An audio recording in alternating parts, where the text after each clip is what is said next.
রাবা ইবনে বেলাল রাদিয়াল্লাহু তাআলা, বেলাল ইবনে রাবা, বেলালের বাবার নাম হলো রাবা। নাম কি? রাবা। উনি ছিলেন তৎকালীন জামানার মধ্যে রাসূলের জামানায় বিশাল একজন কৃষক। তিনিও চাষবাস করতেন, ফসল আদি বুনতেন। তিনিও যত ওই দুনিয়া ওই জামানার মধ্যে সবচেয়ে ভালো একজন কৃষক ছিলেন রাবা।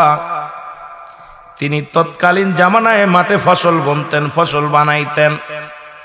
আর হযরতে বেলাল ছোট্ট মানুষ, বাবার কাজে সহযোগিতা করতেন। জোরে জোরে চিল্লায় বলো মারহাবা।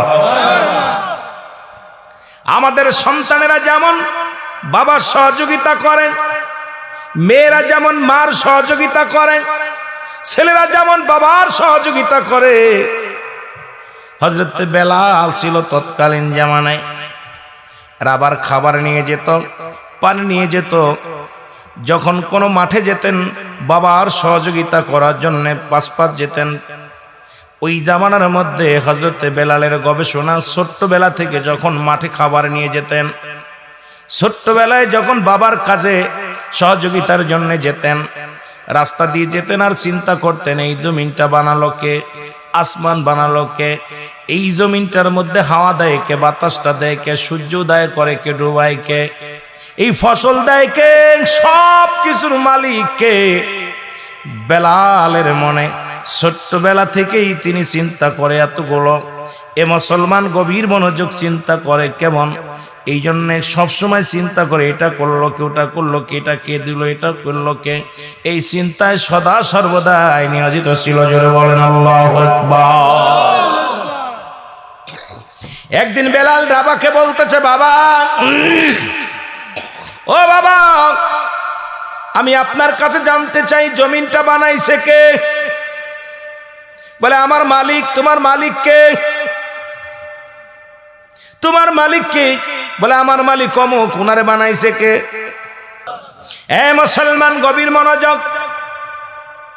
বেলালের অন্তর ভিতরে ঢুকে গেল, না না, লা ইলাহা নাই কোন ইলাহ ইল্লাল্লাহু, এক আল্লাহ ছাড়া, এক আল্লাহ ছাড়া কিচ্ছু নাই। সব কিছুর মালিক হলো আল্লাহ, যাকে দেখা যায় না, যাকে কোনোদিন দেখি নাই, অথচ সেই আল্লাহ হলো তামাম পৃথিবীর মাখলুকাতের সরদার, মাখলুকাতের মালিক।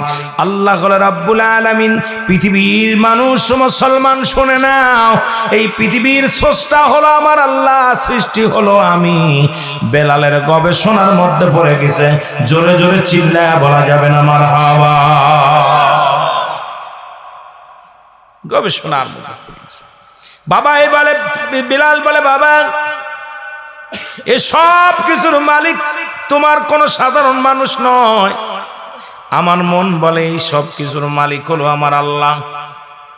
ছোট্ট মানুষ কেবল ঈমান আনতেছে, মনের ভিতরে আল্লাহ বলে বিশ্বাস ধারণা তার অন্তরের ভিতরে ঢুকে গেছে। রাবা চিন্তা করে এই ছেলে একদিন আমার বিপদ ডেকে আনবে। এই ছেলে যদি আমার সংসারে থাকে, আমার এই রাজ্য থেকে আমাকে বিতাড়িত করা হবে, শিরচ্ছেদ করা হবে। কারণ আমি হলাম একজন বিশ্বাস সূত্রে একজন সবচেয়ে ইহুদি সম্প্রদায়, কাফের সম্প্রদায়ের মধ্যে একজন বড় নেতা কাফেরদের মধ্যে।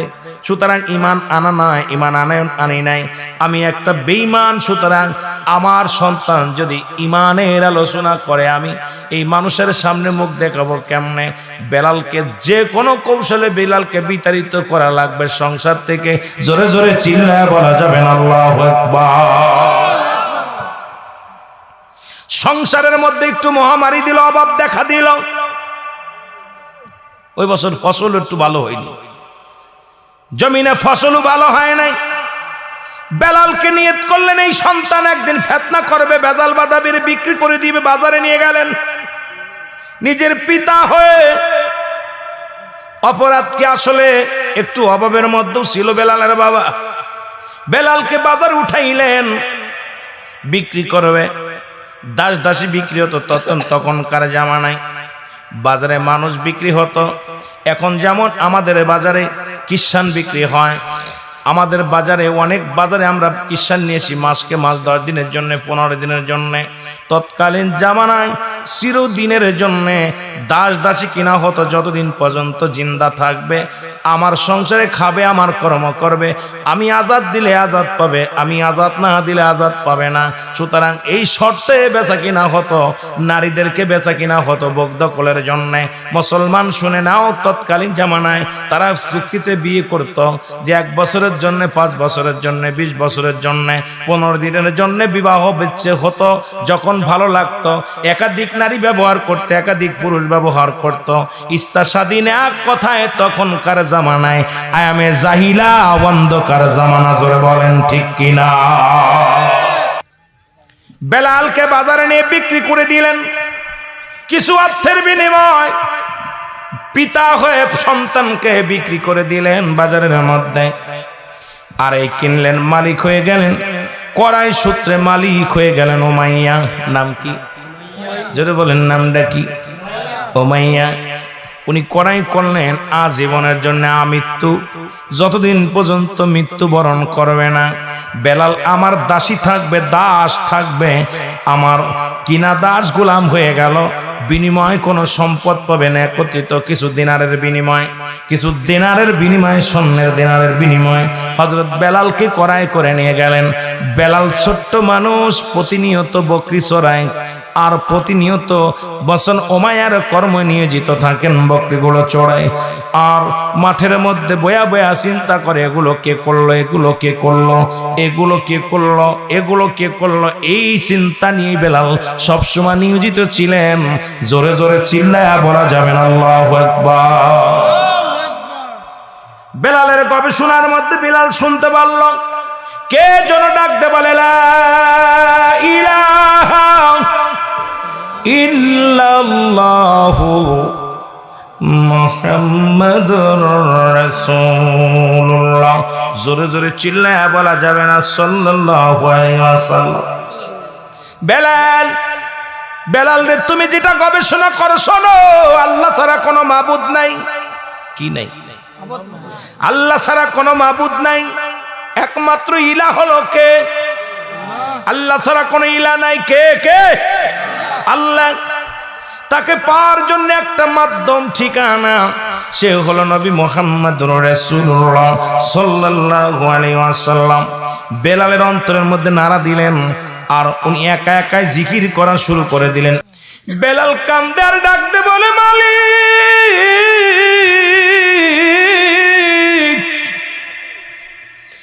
আমি বেলাল কি শুনলাম, আল্লাহ তুমি ছাড়া কোনো মালিক নাই, তুমি ছাড়া কোনো রব নাই, একমাত্র তোমাকে পাওয়ার জন্যে ঠিকানা মাধ্যম হলো আমার নবী রাহমাতুল লিল আলামিন। জোরে বলেন মারহাবা। বেলাল কালেমা পড়েন। উমাইয়ার অন্য গোলামেরা বেলালের নামে রিপোর্ট দিলেন উমাইয়ার কাছে, যে উমাইয়া শোনো, তোমার ওই কিনা হাবশে গোলাম কালো বিলাল, বেলাল এমনই অবস্থা, দাঁতগুলো ছিল বড় বড়, চেহারা আসওয়াদ মার্কা চেহারা, চুলগুলো ছিল কোকড়ানো মোকড়ানো। এ মুসলমান শুনে নাও, বেলালের নামে রিপোর্ট আসলো আপনার বেলাল এমন একটা অন্যায় করে যা মেনে নেওয়া যায় না। উমাইয়া বলে, কি অন্যায়? অন্যায়টা হলো উনি কি যেন একটা কবিতা মুখস্থ করেছে, ওই কবিতাটা বেলাল বারবার বলে। আর এই কবিতা চারিদিকে দেখি তার বকরিগুলো চারিদিকে বেলালকে ঘিরে ঘিরে দাঁড়ায় আছে। বেলালের বকরিগুলো সব মারা যাবে, ওগুলো না খেয়ে মারা যাবে। উমাইয়া বলল, কি বলতে চাও তোমরা? খবর দিলেন, বিশ্বাস সূত্রে আর একজনকে পাঠায়া দিলেন।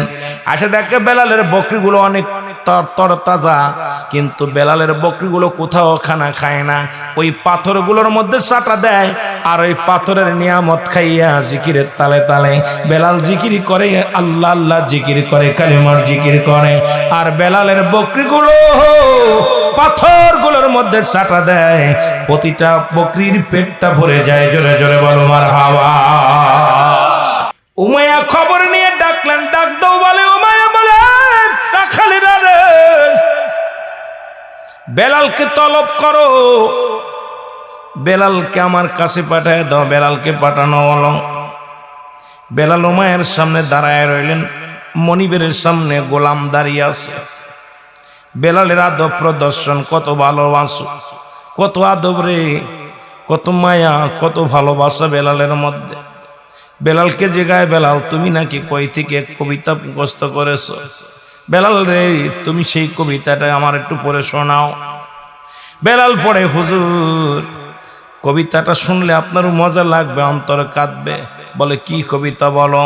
বেলাল বলে লা ইলাহা ইল্লাল্লাহু মুহাম্মাদুর রাসূলুল্লাহ। জোরে জোরে চিল্লায় বলা যাবে না মারহাবা। আমার ভাইরা, আমার বন্ধুরা, আমার উমায়া তো বোঝে আরবির অর্থ জানে রে। উমায়া বলে বেলাল এটা পড়া যাবে না, এটা বড় অপরাধ, এটা পড়া যাবে না। এটা পড়লে বেলাল রে তোমার সাথে আমার মালিক এবং মনিবের সম্পর্ক থাকবে না, শত্রু পরিণত হয়ে যাবে। আমি তোমাকে বলছি ছেড়ে দাও। এটার অর্থ তুমি জানো?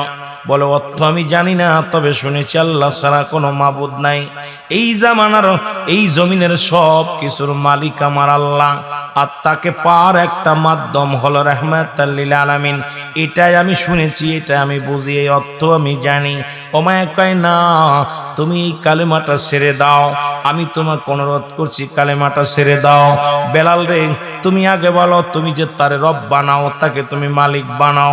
আল্লাহ বলেন আল্লাহু আল্লাহু আহাদ আল্লাহুস সামাদ লাম ইয়ালিদ ওয়া লাম ইউলাদ ওয়া লাম ইয়াকুল লাহু কুফুয়ান আহাদ। আল্লাহ ডাক দে বলে হাবিব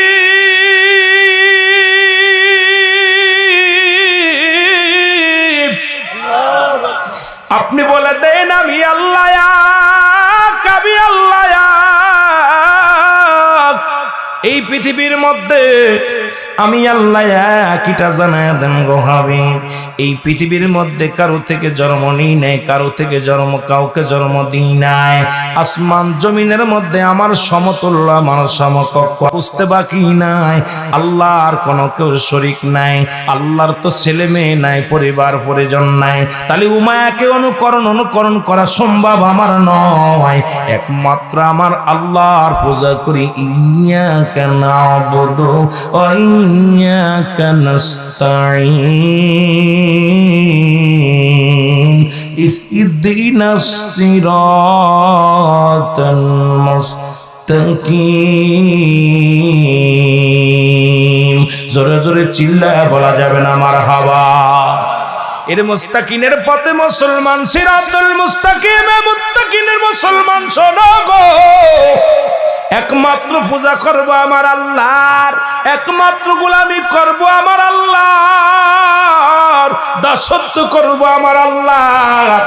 ও মুসলমান শুনে নাও, হযরত বেলাল বলে, বেলালকে ডাক দে, বলে বেলাল তোমার মালিক কে? আমার মালিক। একটু জোরে কোয়া যাবে না? আল্লাহ। কে মালিক? তোমার খাওয়াই কে? কয় আল্লাহ। পড়াই কে? তোমার আল্লাহ। বাঁচায় রাখছে কে? আল্লাহ। মারবে কে? আল্লাহ। ও মায়ের রাগে ছুটি একদম। ও মায়া কয় বেলাল কালেমা ছেড়ে দাও, বলে না। বেলালকে প্রহরীকে ডাক দিলেন, কোথায় রে প্রহরী আয়। বেলালকে হাতে পায়ের মধ্যে রশি লাগায় দাও। বেলালের হাত বন্ধ, পাও বন্ধ। যতক্ষণ পর্যন্ত বেলাল সে কালেমা না ছাড়বে, যতক্ষণ পর্যন্ত বেলাল আমাকে মালিক বলে স্বীকার না করবে, ওই যে আল্লাহরে দেখা যায় না, যে আল্লাহরে কোনোদিন দেখি নাই, যার অস্তিত্ব নাই, যার কোনো আকার নাই, সেই খোদাকে যতক্ষণ পর্যন্ত না ভুলবে, যতক্ষণ পর্যন্ত আমি উমায়াকে মালিক বলে খোদা না বলে স্বীকার করবে, ততক্ষণ পর্যন্ত তোমরা বেতের আঘাত চালাইবা, চাবুকের আঘাত চালাইবা। যতক্ষণ পর্যন্ত মৃত্যুবরণ না করে, ততক্ষণ পর্যন্ত তোমরা শুধু চাবুকের আঘাত করবা। যখন দেখবা তার জবান দিয়ে আমাকে স্বীকার করে নিছে প্রভু বলে, মালিক বলে, তখন তাকে মারা বন্ধ করে আমার কদমের মধ্যে আনবা। জোরে জোরে চিল্লা বলা যাবে না আল্লাহু আকবার। উমাইর উমায়ার লোকেরা বেলালকে আঘাত করতে লাগলো।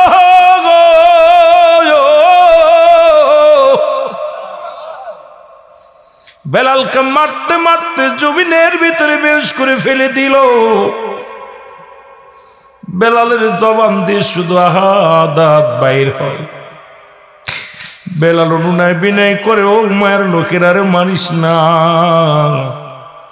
তোমার মালিক আল্লাহ, আমার মালিক আল্লাহ, তোমাদের কারোর মালিক মায়া হতে পারে না।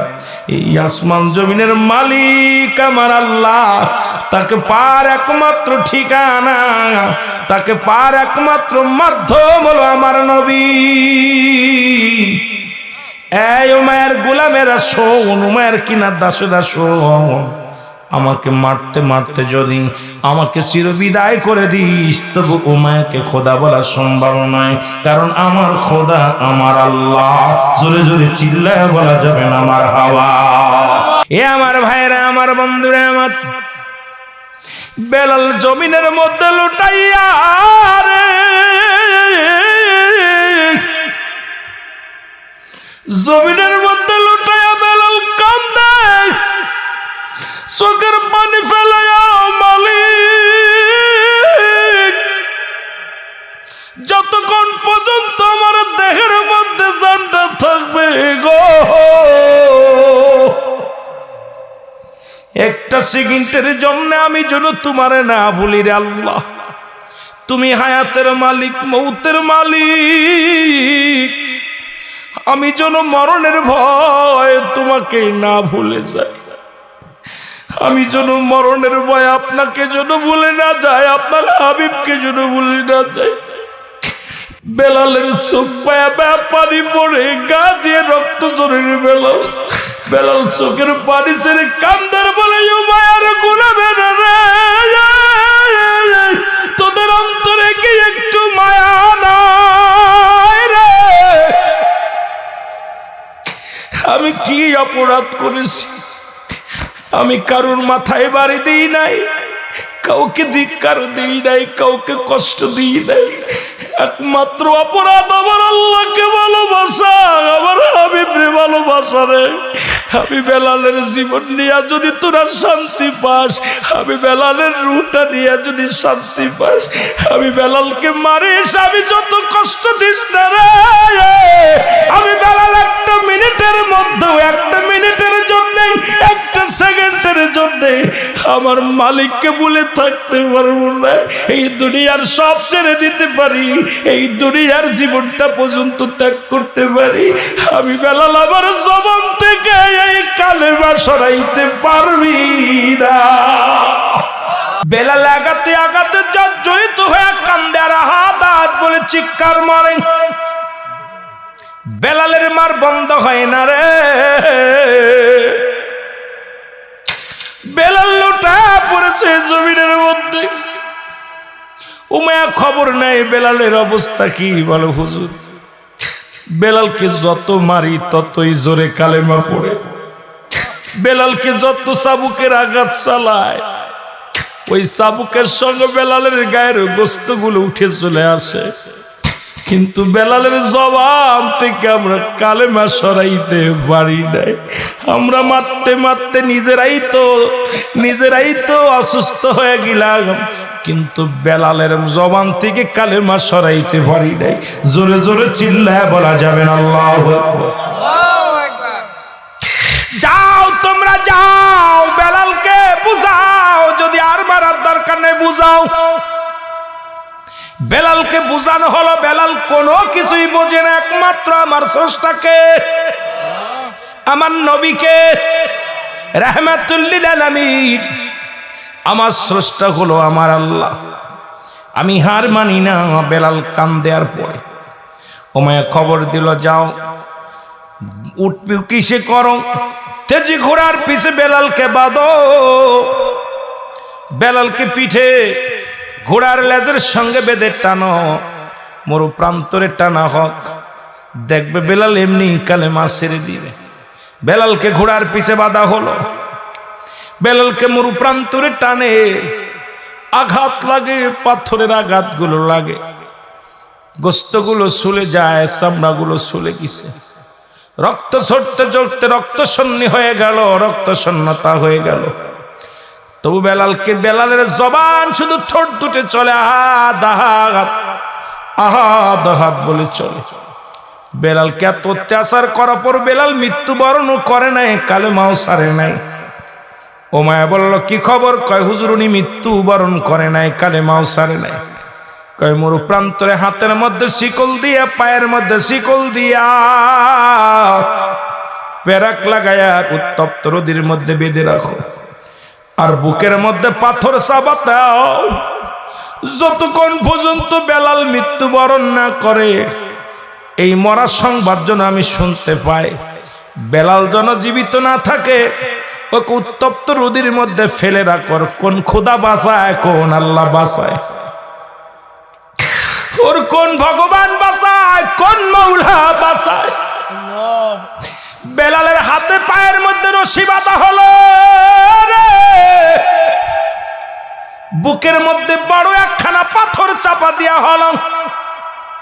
বেলালকে রেখে দিয়া মনুপ্রান্তরে রেখে দিছে, আর বেলাল কান্দে, এ রহিম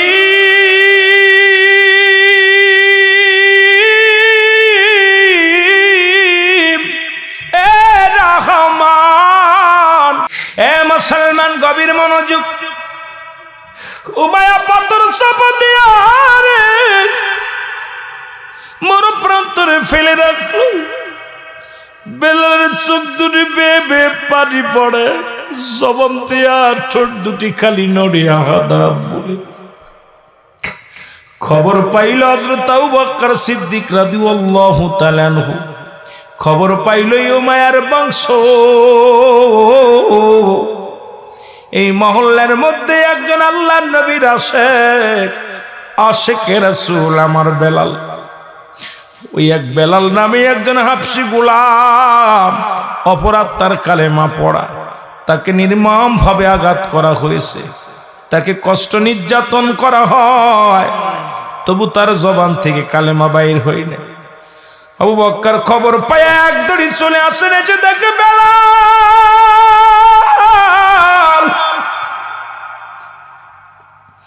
এই জমিনের মধ্যে পড়ে আছে রে। বেলালের জানটা কোন রকম টিপ টিপ করে যে বাদানের রুটা চলে, রক্ত চলে। বেলালকে দেখে একটা দড়ি চলে গেলেন উমাইয়ার বাড়িতে, যা বলে উমাইয়া, ও উমাইয়া। উমাইয়া বলে তুমি কে? কই মক্কা থেকে এসেছি। কেন এসেছো? বলে আমি ব্যবসা করি এলাকার মধ্যে, এই মদিনার বুকে ব্যবসা করি, এলাকার মধ্যে ব্যবসা করি। আমি এসেছি, আমি জানি তুমি একজন জ্ঞানী মানুষ, তুমি একজন বুদ্ধিমান মানুষ, তুমি একটা নেতা, তবে তুমি বেলালের কাছে পরাজয় মেনেছো। বলে কি বলতে চান? হ্যাঁ, তুমি বেলাল নামে একজন গোলাম তুমি কিনেছো। বলে হ্যাঁ।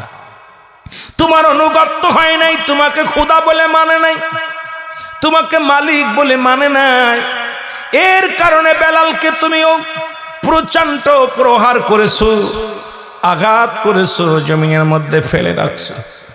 আরে তোমার যদি অনুগত না করে বেলাল মারা যায়, তুমি তো সারেন্ডার, তুমি কি করবা? তুমি পরাজয় মানবা। সবাই বলবে উমাইয়ার হাক হুকুম মানে না, উমাইয়ার রাজ্যে মৃত্যু হয়েছে, বেলালের জয় হয়েছে। একটা কাজ করো, তোমার রাজ্যে যদি বেলাল মারা যায় তুমি পরাজয় মানবা, এর চাইতে বেলালকে দূরে ফেলে দাও, বর্ডারে ফেলে দাও, তোমার রাজ্যে তারে মরতে দিও না, তুমি পরাজয় মেনো না, তোমাকে ভালো নেতা জানি। উমাইয়া কয় বাবা ভাইরে, তুমি তো ভালো একটা বুদ্ধি দিছো, যে আমার অনুগত্য নাই, আমার হুকুম মানে না, যে আমারে খোদা বলে মানে না, আমার রাজ্যে তারে মরতেও দিতে পারি না। তাড়াতাড়ি কয় দেখ দি মরছে নি, খবর নে। কাকে খবর নে, যদি না মরে তারে দূরে ফেলে দাও। হযরত আবু বকর বলে, হযরত আবু বকর সিদ্দিক রাদিয়াল্লাহু তাআলা আনহু বলে, উমাইয়া রে, আমি দেশে যাব, ফিরে মন চায়, তবে আপনার যেহেতু কিনা গোলাম, আমারও একটা গোলামের প্রয়োজন। যেহেতু আপনার অনুগত্য নয়, আপনি কিছু হাদিয়া নেন, যাতে কিনেছেন এই হাদিয়াটা আপনি লন। আমি বেলালকে নিয়ে যাই, যদি বেঁচে থাকে তাহলে আমি তাকে সুস্থ সেবা যত্ন করে সুস্থ করে আমার কাজে লাগায় দিব, আর যদি মারা যায় আপনার রাজ্যের বাইরে নিয়ে তারে ফেলে দিব। ওমায়া কয় যা দিবি দে, তাড়াতাড়ি দে। জোরে কন্যা মারহাবা। ওমায়ের কাছ থেকে বেলালকে কিনে নিলেন। এ মুসলমান, ওমায়ের কাছ থেকে কিনে নিয়ে বেলালের কাছে দৌড়ায়া গেলেন হযরত আবু বকর সিদ্দিক। যা বুকের উপর থেকে পাথরখানা সরাইয়া দিছে দৌড়াই যায়া, যখন পাথরটাও বুকের থেকে সরাইছে, বেলাল আওয়াজ দিয়ে বলে মুহাম্মাদুর রাসূলুল্লাহ। জোরে জোরে চিল্লায় বল সাল্লাল্লাহু। আরে আবু বকর চিৎকার করে বলে বেলাল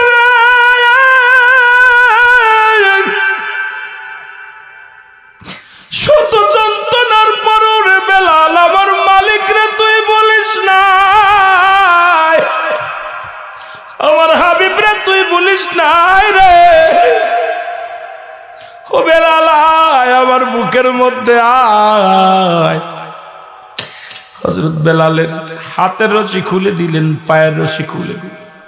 আবু বকর বুকের মধ্যে টান দিয়ে লইয়া একটা চিৎকার মারে, কান্দার ভাই ইয়া রাসূলুল্লাহ, দুনিয়ায় কত আশেক দেখেছি, কত পাগল দেখেছি, বেলালের মধ্যে এমন পাগল নজরে পড়ে না। আমার ভাইরা, আমার বন্ধুরা, আমার গভীর মনোযোগ। বেলালকে বুকের মধ্যে নিয়ে ঘাড়ে করে চলে গেলেন, নবীজির কদম মুবারকে নিয়ে গেলেন। নবীজির কদমের মধ্যে নিয়ে বেলালকে খাড়া করলেন। বেলাল দাঁড়াইতে পারে না, বসতে পারে না। বেলালের গায়ের মধ্যে রক্ত, সমস্ত গাটার মধ্যে রক্ত ঝরা অবস্থা, কলতানি ঝরে। বেলাল রেখে দিলেন রাসূলুল্লাহর কদমের গোড়ে। আমার নবী বলে আবু বকর রে, কাকে আনছো? বলে ইয়া রাসূলুল্লাহ, ইয়া হাবিবাল্লাহ, এমন একজন পাগল আনছি গো,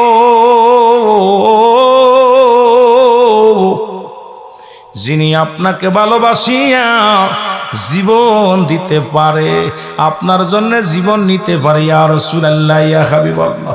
কিনা গোলাম হাফসি গোলাম বেলাল, উমাইয়ার গোলাম ছিল। কালেমা পড়ার অপরাধে বেলালের উপরে কত নির্মম নির্যাতন হয়েছে। বেলালকে আমি দেখে সহ্য করতে পারি না, ওই ব্যবসার কিছু হাদিয়া দিয়া বেলালকে আমি করাই করে আপনার কদমের মধ্যে আনছি। ইয়া রাসূলুল্লাহ, ইয়া হাবিবাল্লাহ, আপনি আপনার বেলালকে একটু কদমের মধ্যে জায়গা করে দেন। জোরে জোরে চিল্লায় বলা যাবে না মারহাবা। আল্লাহর নবী ডাকতে বলে বেলাল আয় রে আয়। আমি নবীর বুকের মধ্যে আয় রে বেলাল আয়। আল্লাহর নবী বেলালকে বুকের মধ্যে নিয়ে একটু দোয়া করে দিল। নবীর কদমের মধ্যে পড়ে বেলাল কান্দিয়া রাসূলুল্লাহ, ইয়া হাবিবাল্লাহ, উমাইয়ার দুষ্ট বেঈমানেরা যত যন্ত্রণা দিছে গো, আপনার হাতের পরশ পাইয়া, আপনার আলিঙ্গন পাইয়া আমি বেলাল জীবনের সব দুঃখ ভুলে গেছি। ইয়া রাসূলুল্লাহ, ইয়া হাবিবাল্লাহ, জীবনে আর কোনো দুঃখ নাই, আর কোনো কষ্ট নাই। একটাবার আপনার নূরের চেহারা মোবারক আমি দেখেছি বেলাল, আমার জীবন ধন্য হয়েছে। ইয়া রাসূলুল্লাহ, ইয়া হাবিবাল্লাহ, আপনার এই কদম খানার জন্য আমি বেলাল কত যন্ত্রণা পেয়েছি, আপনার এই কদমের জন্য নবী গো কত মার খেয়েছি। ইয়া রাসূলুল্লাহ, আপনাকে পাওয়ার জন্য যদি জীবন চলে যেত গো, তবু আমার কোনো দুঃখ ছিল না। নবী গো আপনার চরণখানা পাইয়া, আপনার কদমখানা পাইয়া আমি বেলালের জীবন ধন্য হয়ে গেছে। জোরে জোরে চিল্লায় বলেন মারহাবা। আল্লাহ নবী ডাকতে বলে বেলাল রে, আবু বকর রে, আজ থেকে আমার বেলাল রে আমার কাছে রাখ। রাসূলের রাসূলের হাতের পরশ, পাথরের হাতের ছোঁয়ায়, আমার নবীর এই পরশের ছোঁয়ায় বেলাল সুস্থ হয়ে গেলেন, বেলাল পরিপূর্ণ সুস্থ হয়ে গেলেন। নবীজি বললেন, বেলাল রে তোর যতদিন ইচ্ছা হয় তুই আমার কদমের মধ্যে থাক। নবীজি কদমের মধ্যে বেলালের জায়গা হয়ে গেল। বেলাল প্রতিনিয়ত রাসূলুল্লাহর রওজা, রাসূলুল্লাহর আশপাশে কামরার পাশে পাশে ঘোরাঘুরি করে। সাহাবীরা সবাই তো আশ্চর্য হয়ে যায়, বেলাল এত প্রিয় হয়ে গেল আমার নবীজির। বেলালকে মুসলমান উতবা, সাইবা, আবু জেহেল, আবু সুফিয়ান হঠাৎ একদিন এসে দেখে রাসূলের পাশে বেলাল বসে আছে। সুবহানাল্লাহ বলেন না? কার পাশে? মুসলমান। আজকে আমাদের জুয়েল আহমেদ সাহেবের পাশে, আমার পীর সাহেব কেবলার পাশে আমি বসে আছি। লোকজন কয় হুজুর আর মাওলানা রুহুল আমিন আর পীর সাহেব হুজুর এক জায়গায়, ইমাম সাহেব হুজুর এক জায়গায় বসে আছে। এখন মুসলমান শুনে নাও, এরা হুতবা সাহেব আবু জেহেল এসে ডাকে রে আল্লাহর নবীর পাশে বেলাল বসে আছে।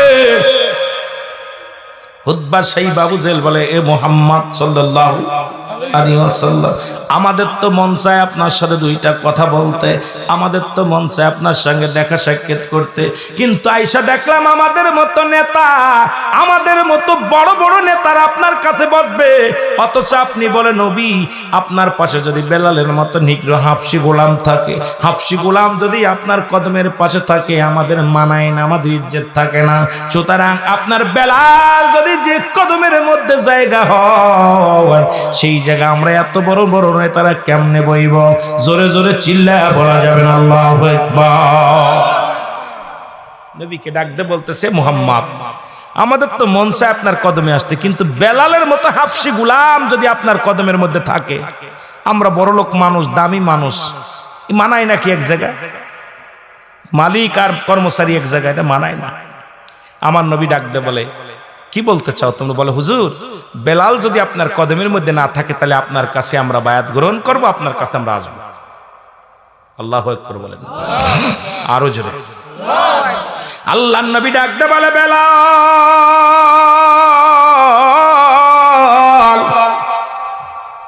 বেলাল রে হুতবা সাহেব আবু জেহেল, আবু সুফিয়ান আমার কদমের মধ্যে আছে। ও বেলাল, আগামীকাল তুই আমার কদমের মধ্যে আসবি না?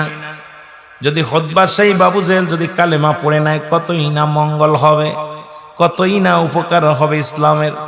বেলাল বলে, নবী গো, পৃথিবীর মধ্যে উমায়া যতগুলো চাবুক চালাইছে আমার গায়ের মধ্যে আমি এত কষ্ট পাই নাই, কিন্তু আপনার কদম থেকে যাবার কথা শুনিয়া আমার কলিজাটা ছিদ্রা হয়ে গেছে। ইয়া রাসূলুল্লাহ, আল্লাহ নবী, মায়ের নবী গো,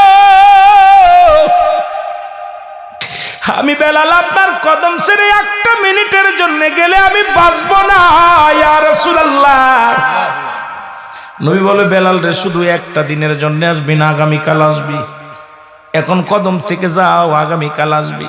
হুতবা সাহেব আবু জেহেল, আবু সুফিয়ান যদি কালেমা পড়ে নেয় কতই না উত্তম হবে। বেলাল বলে, নবী গো আপনার কদম ছেড়ে আমি যেতে পারবো না। আমার নবী কয়, বেলাল একটা দিনের জন্য আসবি না? বেলাল কাঁদতে কাঁদতে বাইর হয়ে গেলেন। ডাকতে বলে, আমার আল্লাহ, যদি মানুষের হাতে হায়াত থাকতো, পৃথিবীর কোনো মানুষ আমারে হায়াত দিত না, আমি হাফসি গোলাম। আল্লাহ, মানুষের হাতে যদি হায়াত থাকতো এই দুনিয়া আমি আমার মতো নিগ্রহ হাফসি গোলাম রে কেউ হায়াত দিত না। আল্লাহ, মানুষের হাতে যদি ঈমান থাকতো আমি বেলাল রে কেউ ঈমান দিত না। আল্লাহ, তোমার কাছে ঈমান থাকার কারণে আমি বেলাল ঈমান পেয়েছি রে আল্লাহ, তোমার কাছে হায়াত থাকার কারণে আমি হায়াত পেয়েছি। আজকে গরিব হওয়ার কারণে আমার রাসূলের কদমে জায়গা হয় না রে, আমি যে নবীর কদম ছাড়া বাঁচতে পারি না গো, আমি যে আমার নবীর কদম ছাড়া একটা মিনিট বাঁচতে পারবো না। কানতে কানতে বলে, আমার আল্লাহ তুমি আমারে নিয়ে যাও, আমি রাসূলুল্লাহর কদম ছাড়া বাঁচতে পারি না রে আল্লাহ। রাসূলের কদম ছাড়া আমি কেমনে সময় কাটাবো, আমি কেমনে আল্লাহ গো আমি বাঁচবো, আমারে তুমি নিয়ে যাও। আমার আল্লাহ ডাকতে বলে, আমার নবীরে ডাকতে বলে, জিবরিল আমিন তোরে আদা আমার হাবিবরে জানা দাও, আমার হুতবা লাগবে না সাইবা লাগবে না, আবু জেহেল আবু সুফিয়ান লাগবে না। আমি আমার বেলালের চোখের পানি সইতে পারি না। আমার বেলালকে যেন রাসূলের কদমের মধ্যে ডাক দে নেয়, আমার বেলালের চোখের পানি জমিনের মধ্যে পড়ে আমি মাওলা সহ্য করতে পারি না। আমার হাবিবকে ডাক দে বলো, আমার হাবিব যেন বেলালকে ডাক দেবো কেন, জোরে জোরে বলেন মারহাবা। আমার নবীজিকে জিবরাইল ডাক, হুজুর বেলালের চোখের পানি আল্লাহ সইতে পারে না, ডাক দেন। আমার নবী পিছন থেকে ডাক দিয়েছে, বেলাল। বেলালের কান্না আরো বেড়ে গেছে। যদি কোনো ছেলেকে বাবায় মারে, এরপরে ওই ছেলেকে যদি বাবায় ডাক দেয়, রহমান এ রহি এ অমক মেয়াদিকায়, সন্তান দেখবেন আরো ফুফায় ফুফায় কান্দে, যে এই মাত্র আব্বা মারলো আবার আব্বা ডাকছে, অভিমান বেড়ে যায়। জোরে বলেন ঠিক কিনা? বেলালের অভিমান বেড়ে গেছে, বেলাল হাও মাও করে কান্দে। আমার নবী কয়, বেলাল রে তুই কান্দিস না। কয়, হুজুর আমি দুনিয়ায় সব সহ্য করতে পারি, দুনিয়ার মধ্যে সব ছাড়তে পারি, কিন্তু আপনার কদম ছাড়া আমি বাঁচতে পারি না। আপনার কদম ছাড়া আমি কি নিয়ে বাঁচবো? আপনার কদমে আপনার কদম থেকে আমার বিতাড়িত করেন না, আপনার কদম থেকে আমার যাইতে বলেন না। আমার নবী বলে, বেলাল রে আয়, তো যতদিন ইচ্ছা তুই আমার কদমের মধ্যে, আজ থেকে আমি তোরে চিরস্থায়ী ভাবে, একদম স্থায়ী ভাবে আমার কদমে তোরে জায়গা করে দিলাম। জোরে বলেন না মারহাবা। আর একটু জোরে বলেন।